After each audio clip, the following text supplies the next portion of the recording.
Hey folks, so it's Ashley here, and I just want to explore something else I thought was very interesting in regards to the parallels between what the Jews claim happened to them and what they are doing now in Palestine.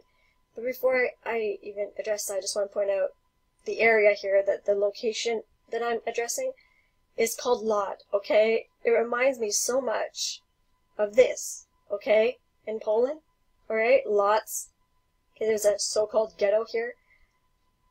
So many inconsistencies in regards to this so-called Holocaust, but let me just address the death marches for you, okay? So let me just read you what they define it as in relation to the so-called Holocaust. So a death march is a forced march of prisoners of war or other captives or deportees in which individuals are left to die along the way. It is distinguished in this way from simple prisoner transport via foot march. Okay, so let's see what they have to say. I'll just open this tab and this one. So let me just read you this.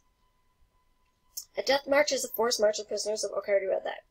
It is distinguished in this way from simple prisoner transport via foot march. Death marches usually feature harsh physical labor and abuse, neglect, and prisoner injury and illness, deliberate starvation and dehydration. Okay, keep those last two in mind, very important. Humiliation and torture as well, and execution of those who are unable to keep up with the marching pace. The march may end at a prisoner of war camp or internment camp, or it may continue until all the prisoners are dead. A form of execution by labor as seen in the Armenian genocide, among other examples. Alright? Now, during World War II. During World War II, death marches of prisoners of war occurred in both Nazi-occupied Europe and the Japanese Empire. Death marches of Jews were common in the later stages of the Holocaust, as the Allies closed in on the concentration camps in occupied Europe.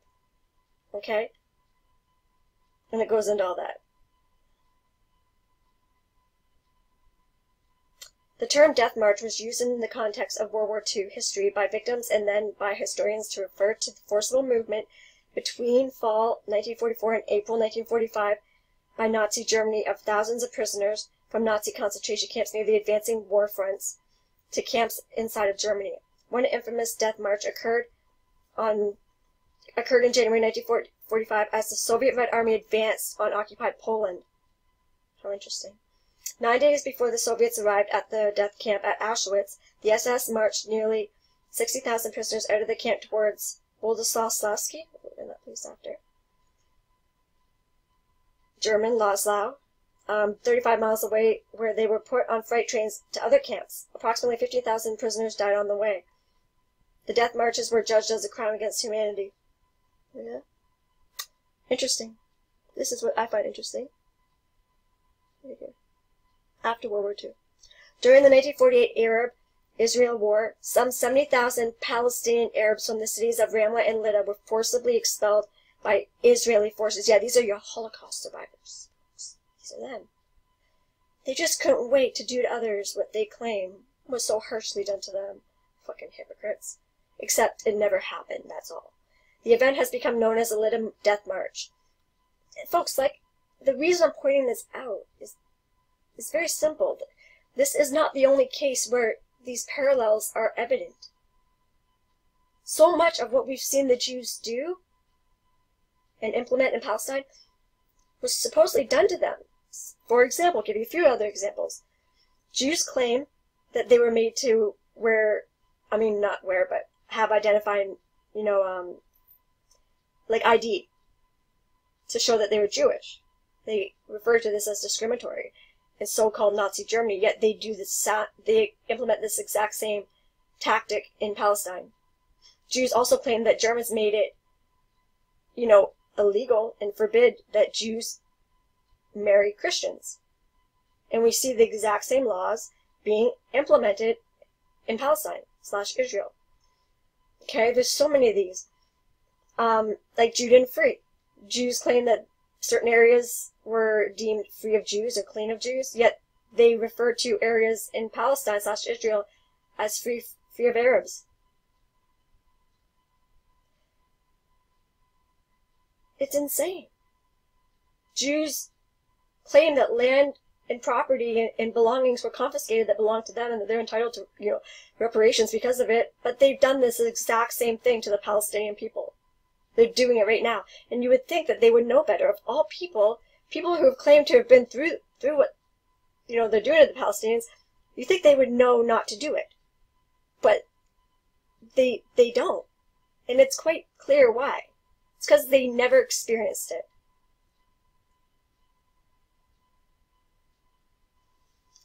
People need to wake up. That's all.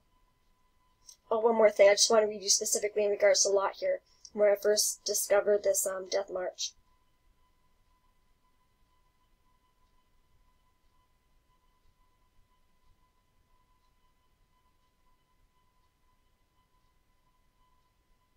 Okay.